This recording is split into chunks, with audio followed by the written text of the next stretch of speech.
everyone, on this week's Mondays with Megan, I have a great tech tip for my Teams users out there.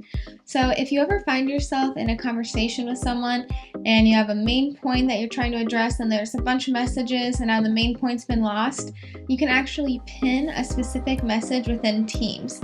So all you have to do is find the message that you want to stay top of mind. You're going to hover over it and click the three dots and then click pin. That message will then appear at the top, so as you are talking with a person or several people, the main idea or that really important message is going to stay at the very top. This is really helpful if you're adding users, removing users, people are coming into the chat and they're like, what are we talking about? What are we trying to figure out? Boom, it's right there pinned to the top of the message. I hope this tech tip is super helpful, and as always, have a great week, everyone. For more information, subscribe to the YouTube channel, and as always, feel free to reach out to me directly at megan@easyit.com. Have a great week, everyone.